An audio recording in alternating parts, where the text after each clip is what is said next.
तारीफ करो जोर से जोर से जोर से। अपने पड़ोसी को बोलो तू छुटकारे के लिए तैयार है, क्योंकि जैसे ही तू परमेश्वर के वचन को सुनेगा तू छुटकारे को पाएगा। तारीफ करो जोर से। मेरा ये बिलीव है कि क्यों एक विश्वासी को बाइबल पढ़ने के लिए बोला गया और परमेश्वर ने भी आपको वचन के साथ जुड़ने के लिए कहा। जब भी हम पवित्र वचन पढ़ते हैं, बाइबल को पढ़ते हैं, हमने देखा है कि किस तरह से परमेश्वर ने अपने लोगों की जिंदगियों में काम किया, और वचन हमें सिखाता है कि किस तरह से परमेश्वर अपने लोगों की लाइफ में काम करता है। वचन की नॉलेज छुटकारा है। इमेजिन करो, जो संसारिक नॉलेज है वो छुटकारा पैदा कर देती है। जो संसार की नॉलेज है वो छुटकारा पैदा कर देती है संसारिक दृष्टि में। इमेजिन करो, जो वचन है, जो वचन की नॉलेज है, जो परमेश्वर की नॉलेज है, वो कितना बड़ा छुटकारा आपकी लाइफ में पैदा कर सकती है। एक एग्जांपल मैं आपको देता हूं। बाइबल कहती है कि जब पौलुस को पकड़ लिया गया और पौलुस के ऊपर मुकदमा चलाया गया, तो पौलुस को मालूम था कि ये लोग कुछ खराबी करना चाह रहे हैं, और बाइबल कहती है कि पौलुस को उस देश के लॉ के बारे में मालूम था। और बाइबल कहती, पौलुस ने कहा मैं कैसर की दुहाई देता हूं, मैं राजे की दुहाई देता हूं। और उस देश में एक कानून था कि अगर कोई कैदी राजा की दुहाई दे तो उस पर नेक्स्ट मुकदमा राजा के सामने ही चलाया जा सकता है, दूसरे लोग उस पर मुकदमा नहीं चला सकते। और बाइबल कहती पौलुस को ये लॉ, ये कानून मालूम था, और जैसे ही उसे कैसर के सामने ले जाया गया, उसने अपनी गवाही कैसर को दी, और फिर वहां पर उसने जेल में रह के, बाइबल कहती कैसर की सारी राजभवन की जो पलटन थी, जो हजारों पुलिस वाले थे, सबको मसीह कर दिया, सबको परमेश्वर में लेके आया, और हर एक जन यीशु मसीह के वचन को जान गया। एक संसारिक नॉलेज जो थी, पौलुस को मालूम था कि इस देश का कानून जो है वो क्या कहता है, और उस तरफ से जब उसको इस संसारिक नॉलेज थी, उस तरह से उसने कितना बड़ा छुटकारा अपनी लाइफ में हासिल किया। मैं आपसे यह कह रहा हूं कि अगर संसारिक नॉलेज छुटकारा पैदा कर सकती है, तो इमेजिन करो जो परमेश्वर के संविधान की, वचन की, जो हमारा स्पिरिचुअल संविधान है, उसकी नॉलेज हमारी लाइफ में कितना बड़ा छुटकारा पैदा कर सकती है। आमीन। मैं आपको यह समझाने की कोशिश कर रहा हूं कि अगर एक संसारिक नॉलेज से आपको छुटकारा मिल सकता है, तो इमेजिन करो जो बाइबल की नॉलेज है, जो वचन की नॉलेज है, अगर आपको हो तो कितना बड़ा छुटकारा आप और आपका परिवार हासिल कर सकते हैं। इमेजिन करो, आज एक गवाही पाया हुआ विश्वासी और वो जो गवाही पे गवाही पाता जा रहा है, और दूसरा विश्वासी जो इंतजार कर रहा है, उन दोनों में एक ही फर्क है कि एक विश्वासी को यह समझ आ चुका है कि मुझे गवाही किस तरह से लेनी है। एक विश्वासी को समझ आ चुका कि बाइबल के वचनों पे मुझे किस तरह से चलना है, मुझे किस तरह से परमेश्वर को प्रसन्न करना है, कौन सा काम मुझे नहीं करना, कौन सा काम मुझे करना है। जब उसे ये समझ आ जाती है, वो संविधान को समझ जाता है, बाइबल के संविधान को, बाइबल की आयतों को समझ जाता है, परमेश्वर के वचन को समझ जाता है, वो छुटकारे में एंटर करता है, और उसका घराना भी छुटकारे में एंटर करता है। Hallelujah, hallelujah. मैंने अपनी लाइफ में बड़ा छुटकारा देखा है, और मेरा विश्वास है कि मैं आपको गाइड कर सकता हूं उस छुटकारे के लिए जो आपको चाहिए। मैंने अपनी लाइफ में हर तरह का छुटकारा देखा है, वो मेरे परिवार का हो, मेरे आत्मा का हो, मेरे शरीर का हो, मेरे फाइनेंस का हो, हर तरह का डिलीवरेंस, हर तरह का छुटकारा, हर तरह के डिलीवरेंस मैंने अपनी लाइफ में ग्रहण किए, और मैं आपकी अगुवाई कर सकता हूं हर तरह के डिलीवरेंस को लेने के लिए। कुछ लोग बोलते हैं यीशु मसीह सिर्फ आत्मिक डिलीवरेंस दे सकता है, ऐसा नहीं, वो आपको शारीरिक भी डिलीवर कर सकता है, स्पिरिचुअल डिलीवरेंस दे सकता है, फाइनेंशियल डिलीवरेंस दे सकता है। उद्धार कई तरह का है, सिर्फ शारीरिक नहीं, सिर्फ चंगियाई नहीं, सिर्फ आत्मा का उद्धार नहीं, फाइनेंस का भी उद्धार है, देश का भी उद्धार है, परिवार का भी उद्धार है। हर तरह का उद्धार है बाइबल में जो परमेश्वर आपको दे सकता है, अगर सिर्फ हम उसके वचन को सुने ध्यान से तो। आमीन। अपने पड़ोसी को बोलो ध्यान से सुनना, अपने पड़ोसी को बोलो ध्यान से सुन। आमीन। जिस छुटकारे की मैं आपसे बात कर रहा हूं, जो छुटकारा आपको चाहिए, मैं आपको बोल चुका हूं कि स्पिरिट में वो छुटकारा आपके अंदर एंटर कर चुका है। ये जस्ट आपके अंदर ग्रो होगा और आप टेस्टिमनीज के साथ वापस आना शुरू हो जाएंगे। अब जो चीज मैं आपको बताना चाहता हूं, अगर आप ऐसे लोगों की बात करें जो बाइबल में हमारे हीरो हैं, जो अब्राहम है, जो दाऊद है, जो सुलेमान है, जो पतरस है, जो पौलुस है, अगर हम उनकी बात करें कि उनकी जिंदगी में जो छुटकारा आया वो किस तरह से आया, नोट करो अपनी बुक में इब्रानियों की पुस्तक 11 उसकी 8 से लेके 19 आयत तक। उसमें लिखा, विश्वास ही से अब्राहम जब बुलाया गया तो आज्ञा मानकर ऐसी जगह निकल गया जिसे मिरास में लेने वाला था, परंतु वह ना जानता था कि मैं किधर जाता हूं, तो भी निकल गया। विश्वास ही से उसने प्रतिज्ञा किए हुए देश में, परदेसी देश में परदेशी के समान रहकर इसहाक और याकूब समेत जो उसके साथ उसी प्रतिज्ञा के वारिस थे तंबुओं में वास किया, क्योंकि वह उस स्थिर नींव वाले नगर की बाट जोहता था जिसका रचने वाला और बनाने वाला परमेश्वर है। बाइबल कहती है कि विश्वास से अब्राहम निकल गया। कहां पर?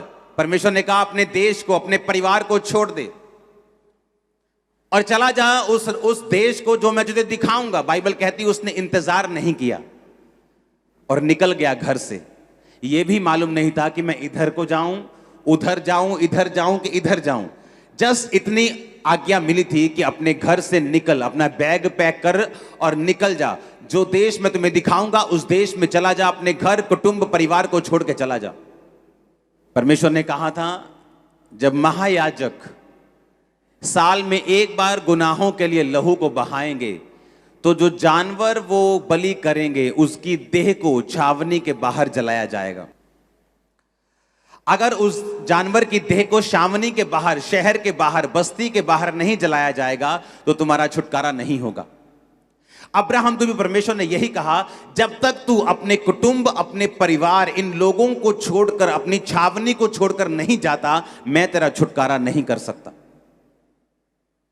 तुझे मिस्र को छोड़ना होगा, पुरानी जिंदगी को छोड़ना होगा, पुराने तौर तरीकों को छोड़ना होगा, तो मैं उस छुटकारे को कर सकूंगा जो मैंने तेरे लिए सोचा हुआ है।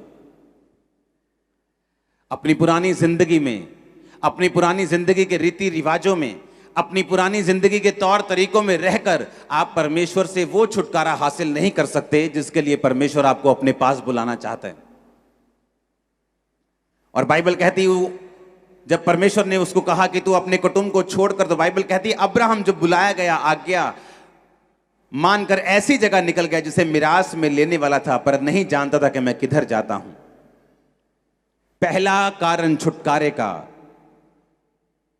आपको पुरानी जिंदगी से निकलना पड़ेगा अगर आप छुटकारा चाहते हैं तो। नोट करो, पुरानी जिंदगी में रहकर, उसके तौर तरीकों से रहकर आप नए छुटकारे को हासिल नहीं कर सकते। व्यवस्था विवरण 18 उसकी 9 से 13 आयत में लिखा हुआ, मैं इसको पढ़ूंगा, आप इसको सिर्फ सुनेंगे। जब तू उस देश में पहुंचे जो तेरा परमेश्वर यहोवा तुझे देता है, तब वहां की जातियों के अनुसार घिनौना काम करना ना सीखना। तुझ में ऐसा ना हो कोई अपने बेटे या बेटी को बलि करके चढ़ाए, या किसी से भविष्य पूछे, या शुभ अशुभ मुहूर्तों को माने, या टोने और तांत्रिक, या भविष्य पूछने वाले, या भूत को साधने वाले, या भूत को जगाने वाले लोगों के पास जाएं। जितने ऐसे काम करते वो यहोवा के लिए घृणित हैं। मेरी दाहिनी आंख फड़क रही है, आज कुछ अच्छा होगा। मेरी बाहिनी आंख फड़क रही है, आज कुछ बुरा होगा। परमेश्वर कहता है जब तक तुम इन चीजों से नहीं निकलोगे, मेरा किया हुआ छुटकारा तुम्हें कभी नहीं मिलेगा। मैं घर से निकलूंगा 12:15 बजे, 11:45 नहीं निकलूंगा। मैं इस दिन को कार नहीं खरीदूंगा, मैं इस दिन को ये चीज नहीं लूंगा। परमेश्वर ने कहा जब तक तुम अशुभ और शुभ मुहूर्तों को मानते रहोगे, मैं तुम्हारा छुटकारा नहीं कर पाऊंगा। ये शाम को नहीं काटना, शाम को ये सफाई ना करना, सुबह को ये करना, दोपहर को ये करना, शाम को ये करना। परमेश्वर ने कहा जब तक तुम इन चीजों को मानते रहोगे, मैं तुम्हारा छुटकारा कभी नहीं करूंगा। उसने कहा अब्राहम मैं तुम्हें छुटकारा देना चाहता हूं, लेकिन तुझे अपने कुटुंब को छोड़कर निकलना पड़ेगा, क्योंकि जब तक तू इन लोगों में रहेगा तुझे इन्हीं के अनुसार चलना पड़ेगा, और जो मैं तेरी जिंदगी में करना चाहता हूं मैं नहीं कर पाऊंगा, क्योंकि परमेश्वर जो उसकी लाइफ में करना चाहता था, उसके लिए उसको यह मालूम होना चाहिए था कि सर्वशक्तिमान परमेश्वर ने ही मुझे यह बड़ा छुटकारा दिया है। जहां अब्राहम रहता था, उस देश के लोग बहुत बुद्धिमान समझे जाते थे। वो आपके सिर को देखकर आपका भविष्य बता देते थे। तो परमेश्वर को मालूम था कि जब तक अब्राहम इन लोगों में रहेगा, मैं अब्राहम को ब्लेस नहीं करूंगा। कई बार मैं आपको बता चुका हूं कि मेडिकल साइंस, डॉक्टर्स परमेश्वर ने खड़े किए हैं। बाइबल बताती है, पौलुस ने कहा तिमुथियुस को अपने पेट के बार बार बीमार होने का दाखरस काम मिलाकर, बाइबल बताती है यीशु मसीह ने कहा बीमार को वैद्य की जरूरत है। इसीलिए परमेश्वर ने कहा बीमार को वैद्य की जरूरत है। अगर परमेश्वर को यह बोलना होता कि बीमार को वैद्य की जरूरत ही नहीं है, वो सिर्फ मेरे पास आए, ऐसा नहीं। लेकिन कई बार परमेश्वर वैद्य की दवाई, मेडिकल साइंस को काम नहीं करने देता, ताकि आपको यह मालूम हो कि आपकी लाइफ में जो हीलिंग हुई है वो सिर्फ परमेश्वर ही कर सकता था और उसी ने की है। इसलिए हम ऑपरेशंस के खिलाफ नहीं है, हम दवाइयों के खिलाफ नहीं है। हम लोगों को यही बोलते हैं आप पर हीलिंग की प्रार्थना हुई है, डॉक्टर कंफर्म करेंगे कि आपके पेट का रोग चला जा चुका है, आपका कैंसर खत्म हो चुका है, आपको दवाई की जरूरत नहीं। डॉक्टर आपको बोलेगा दवाई की जरूरत नहीं, हम आपको नहीं कहेंगे दवाई की जरूरत नहीं। हम क्यों कहेंगे? आप मेरी बात समझ रहे कि नहीं? परमेश्वर ने कहा बीमारों को वैद्य की जरूरत है। अब यहां पर जब परमेश्वर को मालूम था कि मैं अब्राहम को जो ब्लेस करना चाहता हूं, इसको अपना बेटा, अपना वंश देना चाहता हूं। 75 साल का था अब्राहम और अभी तक उसके बच्चा नहीं हुआ था। लेकिन परमेश्वर को मालूम था कि पुरानी जिंदगी में रहते हुए, पुराने सब मुहूर्तों को, अशुभ अशुभ शुभ चीजों को मानते हुए मैं अब्राहम का बड़ा छुटकारा नहीं कर सकता। इसलिए परमेश्वर ने कहा, जब परमेश्वर आपको कोई बात करने के लिए कहता है, जैसे परमेश्वर ने मेरे दोस्त सारे छुड़वा दिए जब मैं मसीह में आया, एक भी दोस्त नहीं था मेरे पुरानी जिंदगी का जिससे मैं रोज बात कर सकूं। क्या करता मैं उनसे बात करके? वो सिर्फ दारू की बात करते, नशे की बात करते, लड़कियों की बात करते, और कोई बात वो नहीं करते।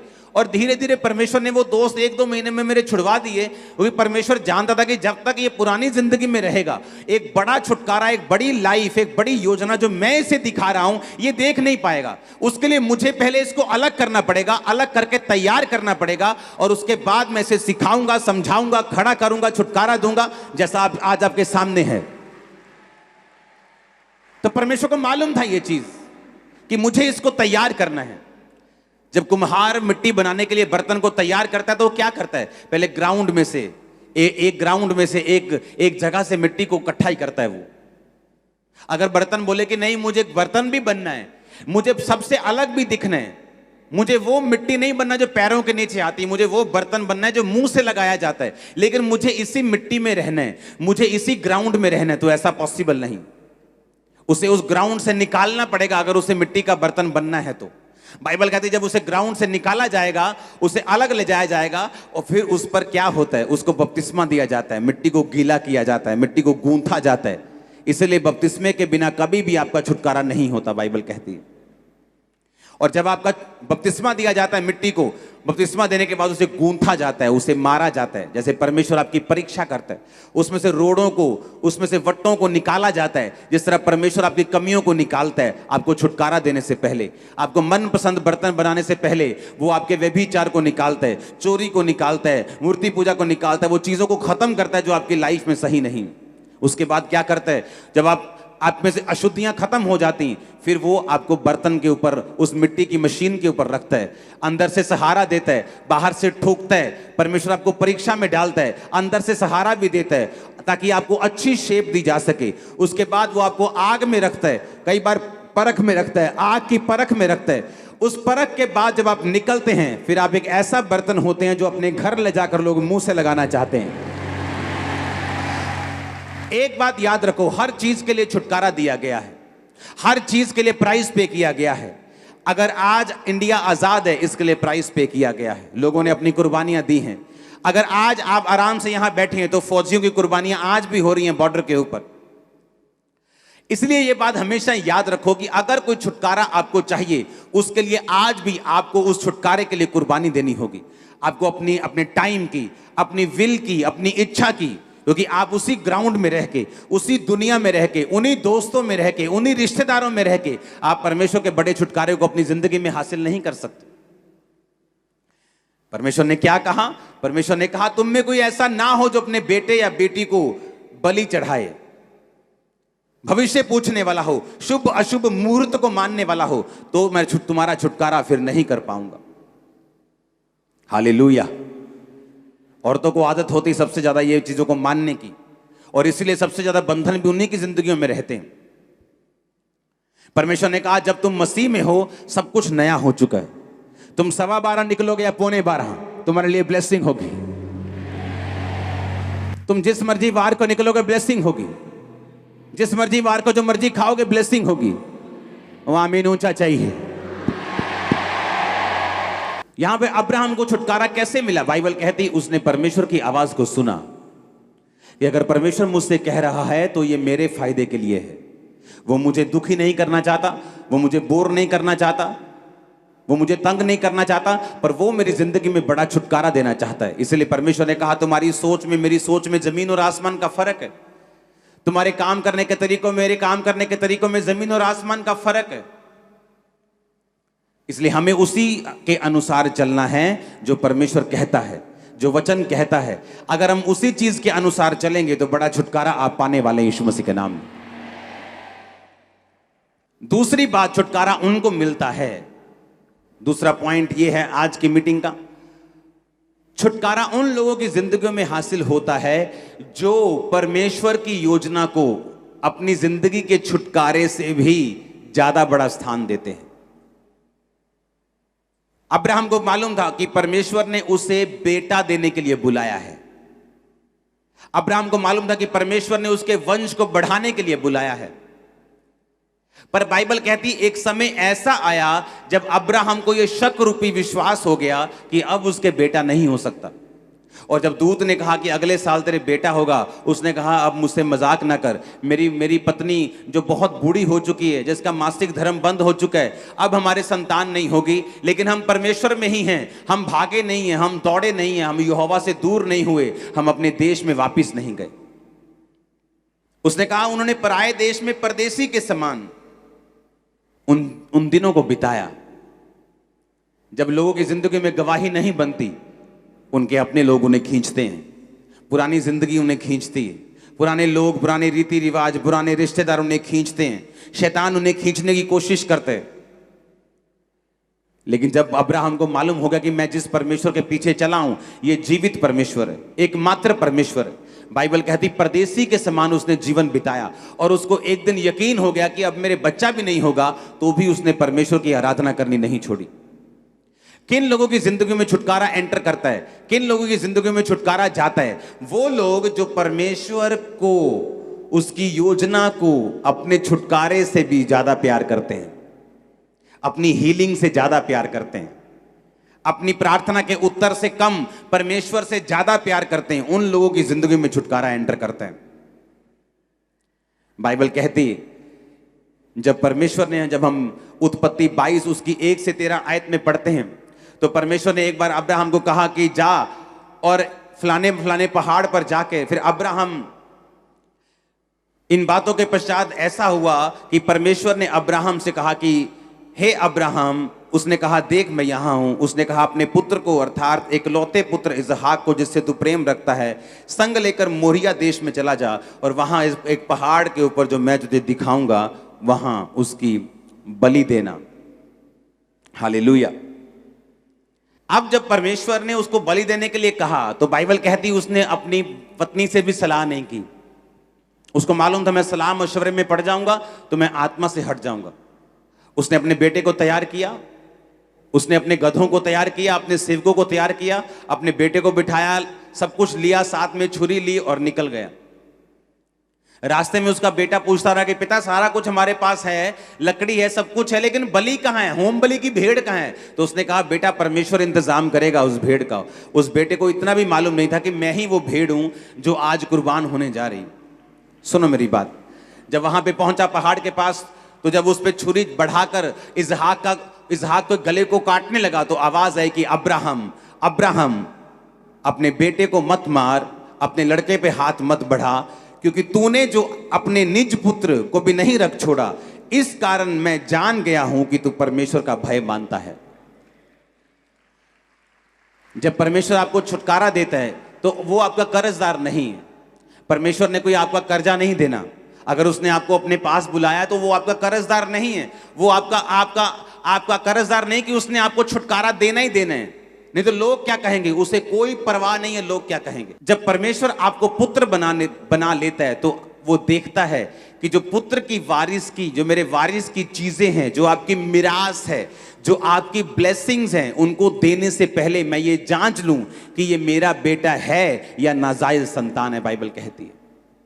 अब अब्राहम को ये चीज मालूम थी कि परमेश्वर होम बलि इंसानों की नहीं लेता, लेकिन परमेश्वर ने जानबूझ के उसकी परीक्षा की, जा और अपने बेटे को चढ़ा दे। वो बेटा इमेजिन करो जो 25 साल की परीक्षा के बाद अब्राहम को मिला था, और उस बेटे को बाइबल कहती ये सोच के अब्राहम चढ़ाने के लिए गया कि जब अंत के दिनों में हम सब जी उठेंगे तो मेरा बेटा भी जी उठेगा। इमेजिन करो किस लेवल का प्यार वो परमेश्वर से करता था, किस लेवल की आज्ञाकारिता में वो था कि जो वायदा परमेश्वर ने उसके साथ किया था, जब उसकी जिंदगी में दो बड़े इंसिडेंट ऐसे हुए, एक बच्चा होने से पहले, एक बच्चा होने के बाद, जब उसे लगता था कि ये चीजें खत्म हो जाएंगी और ये वायदा पूरा नहीं होगा, तब भी उसने परमेश्वर के साथ चलना छोड़ा नहीं। और बाइबल कहती है जब वो छुरी चलाकर उसे मारने लगा तो परमेश्वर ने कहा आज मैं जान गया हूं कि तू मुझसे प्यार करता है, आज मैं जान गया हूं। और परमेश्वर ने फिर कहा अब मैं तुझसे बड़ी जाति बनाऊंगा, अब मैं वो सारे वायदे तेरी जिंदगी में पूरा करूंगा। मेरा परमेश्वर आपको अब्राहम के समान बढ़ाए, वो आपकी जाति को इसहाक के समान बढ़ाए, वो आपके लोगों को अपने समान बढ़ाए।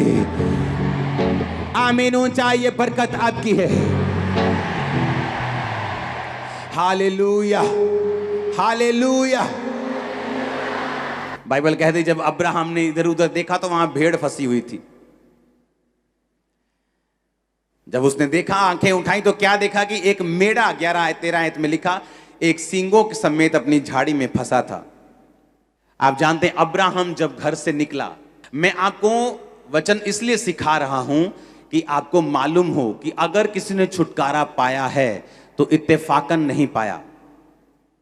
उसकी जिंदगी में कोई इत्तेफाक नहीं हुआ, या परमेश्वर ने पार्शलिटी नहीं की, इसको दूंगा, इसको नहीं दूंगा, इसको दूंगा, ऐसा नहीं किया। अगर उसने छुटकारा पाया तो उसके पीछे कारण क्या था कि उसने एक बड़े छुटकारे को अपनी जिंदगी में हासिल किया।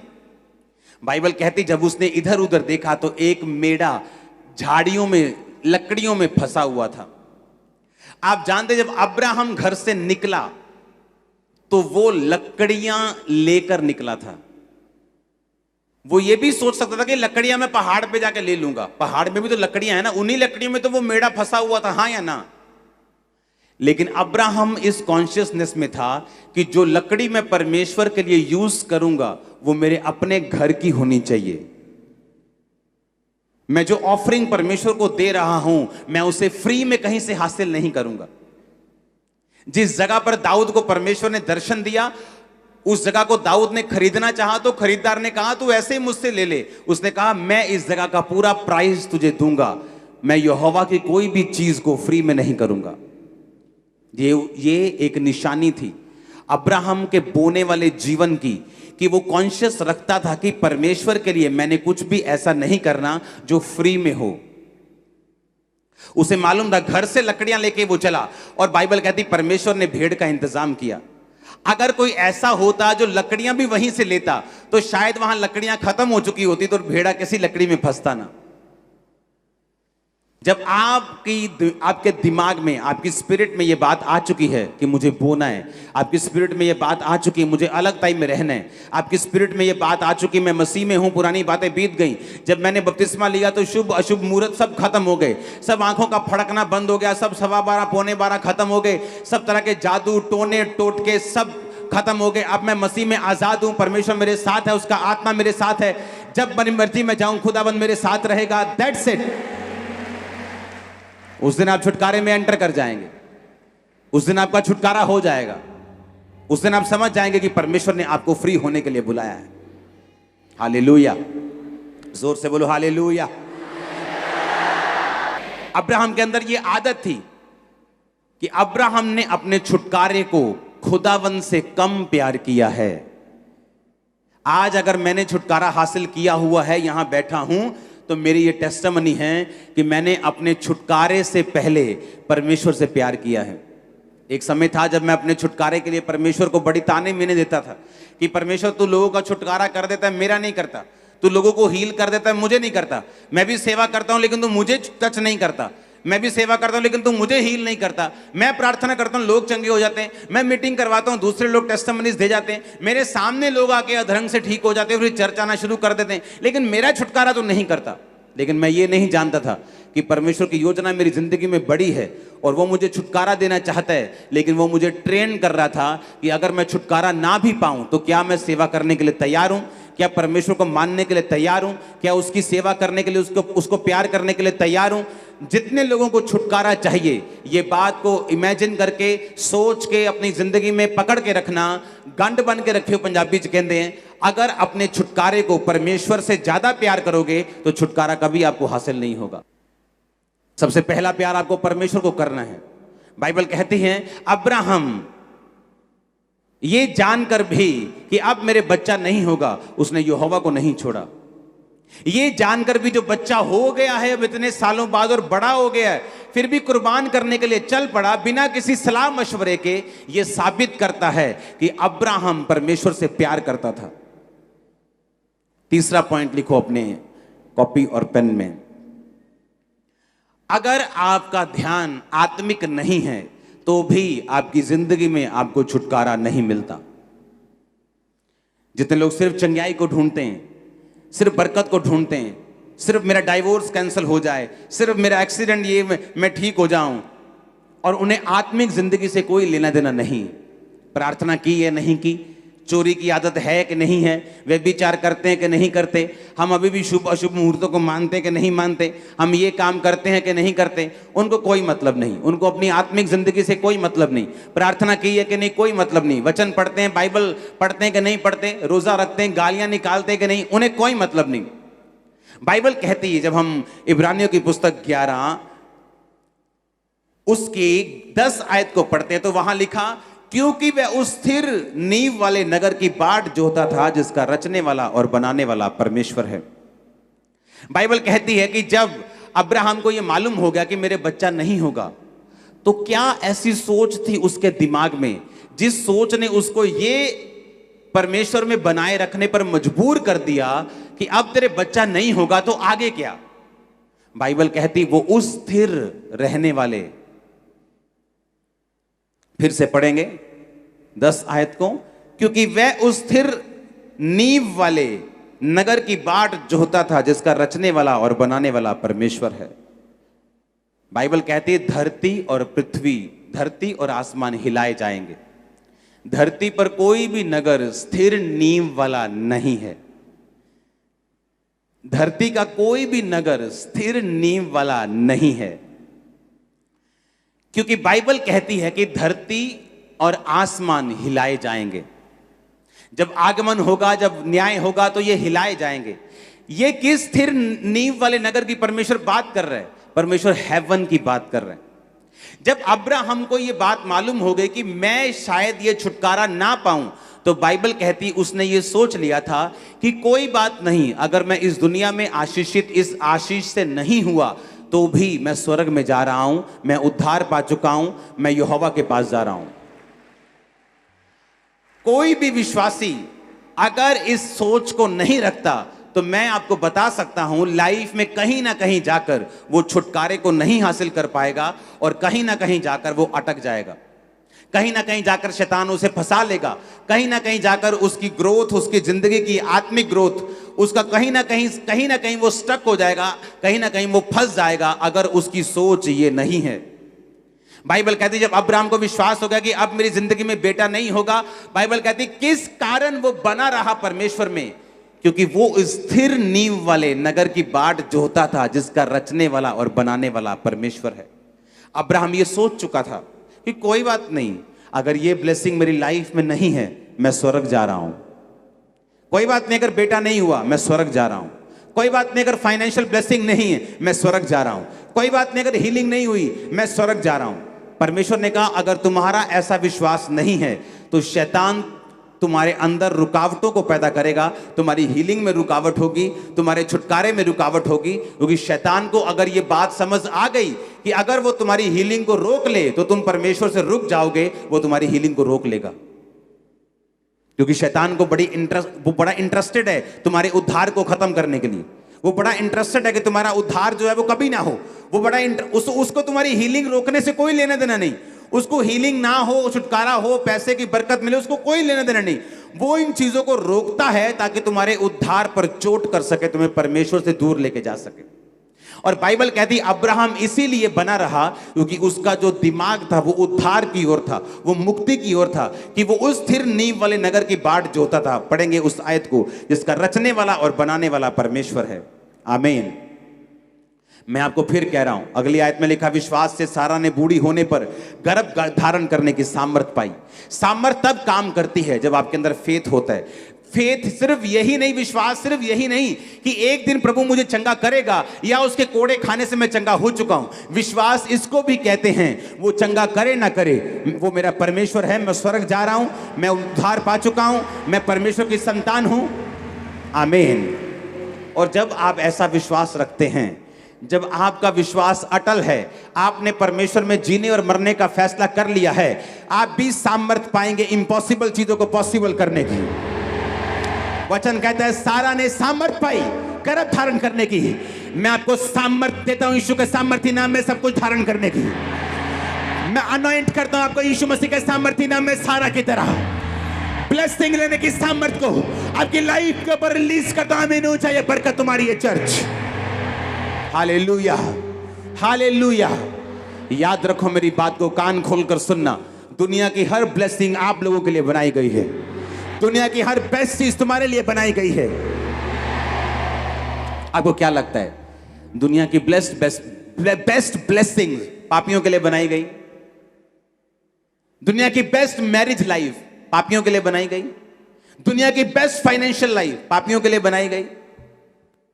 बताओ तो, हाँ या ना?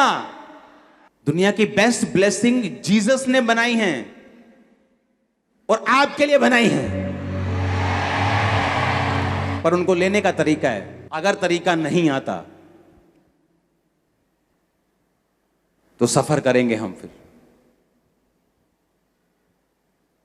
अगर तरीका नहीं आता तो बल्ब बेचने वाला भी कई बार अंधेरे में रह सकता है, अगर उसकी दिक्कत हो दुकान में तो। अपनी अगर कनेक्शन कटे हुए हो तो बेचता बल्ब हो तो उसके अपने दुकान में अंधेरा रह सकता है। छुटकारा परमेश्वर ने हमें सिखाया है किस तरह लेना है। दिमाग आत्मिक रखना है, दिमाग स्वर्ग के ऊपर रखना है, दिमाग उद्धार के ऊपर रखना है कि मेरा उद्धार हो चुका है, मैं स्वर्ग जा रहा हूं। ये आनंद आपके अंदर होना चाहिए। अगर ये आनंद आपके अंदर है तो आप परमेश्वर को कभी नहीं छोड़ेंगे, चाहे आपकी प्रार्थना का उत्तर कुछ देर के लिए ना भी आए तो। लेकिन अगर ध्यान आत्मिक नहीं है, अगर ध्यान स्वर्ग की ओर नहीं है, अगर ध्यान धरती की चीजों की ओर है, तो जहां फिर आपको ये चीजें ऑफर होंगी फिर आप वहां पर भागेंगे। फिर जब कोई बोलेगी बहन जी बाबा बहुत सियाना, एक कर ही आ जाओ बस, आप जाएंगे क्योंकि आपको आपकी कैंसर से शिफा चाहिए। और परमेश्वर आपको सिर्फ शिफा नहीं देना चाहता, वो आपके लिए बड़ी योजना रखता है। वो आपके परिवार को सेव करना चाहता है, वो आपको लंबी आयु देना चाहता है, वो स्वर्ग के अधिकारी आपको बनाना चाहता है, वो जयवंत जीवन आपको देना चाहता है। लेकिन उसको लेना हमने लेना है तरीके के साथ, हमने लेना है सही रीति के साथ, सही तरीकों को अपनाते हुए उसे हमने लेना है। इसलिए अच्छी चर्च में जाना जरूरी है, जीवित चर्च का हिस्सा बनना जरूरी है। इसलिए जहां वचन की गहराई हो उस चर्च में जाना जरूरी है, जहां सामर्थ्य हो वहां जाना जरूरी है, ताकि जो छुटकारा बाइबल में आपके लिए निर्धारित है आप उसे पा सकें। कितनों को मेरी बातें समझ आ रही हैं? और ये परमेश्वर का प्लान है आपकी लाइफ में कि अगर आप पुरानी जिंदगी से अलग नहीं होते छुटकारा नहीं होता। मैंने आपको एग्जांपल समझाई है, मिट्टी के बर्तन की कुम्हार किस तरह से उसे बनाता है। वो उसे दुनिया से अलग करता है, वो उसे आम ग्राउंड से अलग करता है, उसको उसकी अशुद्धियां निकालता है, उसको पानी का बपतिस्मा देता है, उसको गूंथता है, फिर उसको बर्तन पे रखता है, फिर उसको आग में रखता है, फिर जाकर वो बर्तन बनता है। लेकिन आज का विश्वासी आग में नहीं जाना चाहता, आज का विश्वासी परख में नहीं जाना चाहता। वो बर्तन बनना चाहता है आदर का, लेकिन परख में जाना नहीं चाहता। लेकिन बाइबल कहती है जितने भक्ति के साथ जीवन बिताना चाहेंगे वो सब लोग सताए जाएंगे। हालेलुया, ऊंची आवाज से बोलो हालेलुया।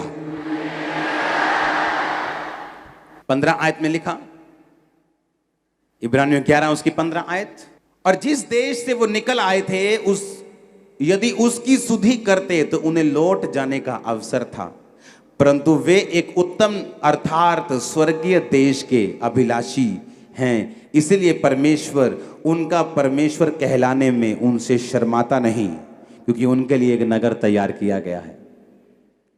बाइबल कहती है यदि वो उस देश से जहां से निकल आए थे उसको याद करते,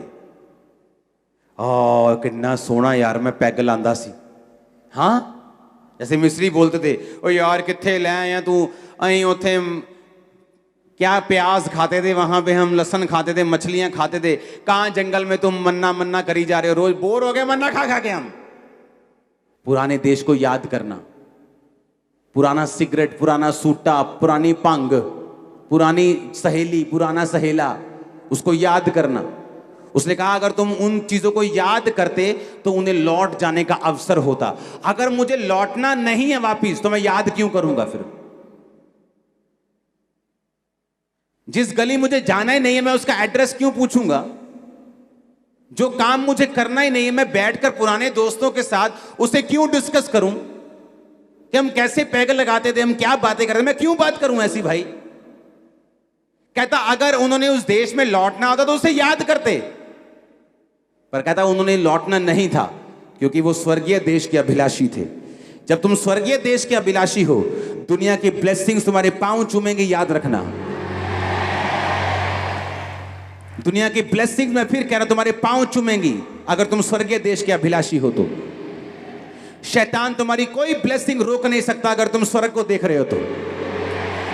अगर तुमने विश्वास कर लिया है कि मैं स्वर्ग जा रहा हूं, ब्लेसिंग मायने नहीं रखती, तो याद रखो मैंने कहा ब्लेसिंग आएगी नहीं, मैंने कहा तुम्हारे कदम चूमेगी ब्लेसिंग यीशु मसीह के नाम में। यह परमेश्वर का वायदा है बाइबल में। फिर से पढ़ेंगे इब्रानिया 11 उसकी 15 आयत को मैं 3 गिनूंगा, ऊंची आवाज में सब लोग पढ़ेंगे, 1 2 3।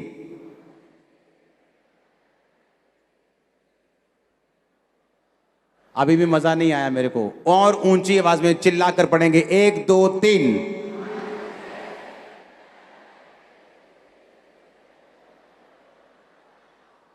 कहता जिस देश से वो निकल आए थे अगर उसकी सुधि करते तो, अगर उसे याद करते तो लौट जाने का अवसर होता। मिस्री याद करते रहते थे, ओ उस देश में हम मछलियां खाते थे, ओ उस देश में हम प्याज खाते थे, ओ उस देश में हम ये खाते थे, तुम हमें जंगल में मरने के लिए ले गए आए हो। उन्हें ये नहीं दिख रहा था कि तुम बच गए हो, उन्हें ये नहीं दिख रहा तुम गुलामी से आजाद हो गए हो, तुम शैतान की गुलामी से आजाद हो गए हो, तुम आगे जा रहे हो। परमेश्वर तुम्हें कहीं बेस्ट देशों में लेके जा रहा है जहां तुम अपने मालिक खुद होंगे, जहां तुम खुद राज करेंगे। वो नहीं देख रहे थे, लेकिन हम क्या खाते थे, ओ हम कौन सा पाप करते थे, कौन से ब्रांड का गुटखा खाते थे, कौन से ब्रांड की बियर पीते थे, कौन से ब्रांड की सिगरेट, सब याद आ रहा है। अगर कहता तुम्हें वो याद करते तो लौट जाने का अवसर होता। इसका मतलब हमें याद नहीं करना। दिमाग में जब याद आए तो और जगह दिमाग लगा लो। बाइबल कहती है अपने विचारों को काबू में रखना है, अपने विचारों को पकड़ लेना है और मसीह के अधीन कर देना है, ताकि परमेश्वर की ब्लेसिंग तुम में बनी रहे। आमीन। अपने विचारों को पकड़ के रखना है। अगर मुझे जाना ही नहीं जिस रास्ते में, मुझे जिस गली में फ्रेंडशिप कहीं करनी नहीं, मैं उस गली से निकल के क्यों जाऊंगा? मैं आधा अधूरा कच्चा पक्का क्यों रहूंगा? लोग आधे अधूरे कच्चे पक्के हैं, रहते मसीह में करते कुछ और है। अगर मुझे व्यभिचार नहीं करना तो मैं नहीं तेरे नाल गल करनी, आधा घंटा यही बात होती, नहीं तू रख फोन, नहीं मैं नहीं तेरे नाल गल करनी। अगर मुझे बात नहीं करनी मैं हेलो क्यों कर रहा हूं? मुझे नहीं करना मैं काट दूंगा, ब्लॉक कर दूंगा अगर मुझे हेलो नहीं करनी तो। आमीन। बात यह है कि हम खुद सीरियस नहीं है अपनी डिलीवरेंस के लिए, और मैं आपको दावा करता हूं ये 7 हफ्ते डिलीवरेंस का वचन सुनो और बाय फोर्स टेस्टिमनीज के साथ वापस आओ यीशु के नाम में। आमीन आमीन। आपको यह बात समझनी होगी कि आपको स्वर्गीय देश के अभिलाषी होना होगा। 16 में लिखा, वे एक उत्तम अर्थात स्वर्गीय देश के अभिलाषी हैं।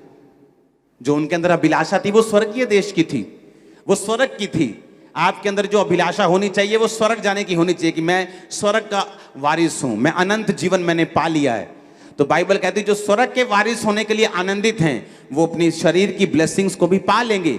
परमेश्वर वचन में एक बात कहता है, उसको मैं बोलकर आमीन करूंगा और उसके बाद हम प्रार्थना करेंगे। परमेश्वर वचन में कहता है कि जिस परमेश्वर ने अपना एक लौता बेटा तुम्हें दे दिया, क्या वो संसार की आशीषें तुमको नहीं देगा? इमेजिन करो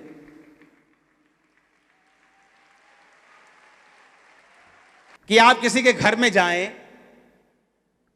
वो अपना सबसे कीमती चीज आपको दे दे और आप अभी गिलास और टिंडे पांडों के लिए रोते रहे।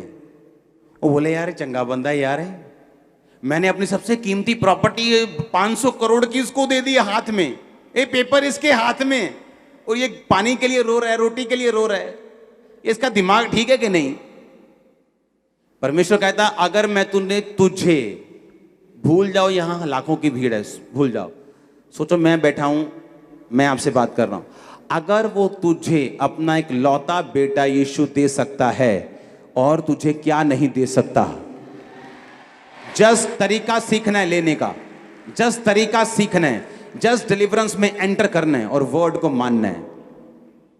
आमीन।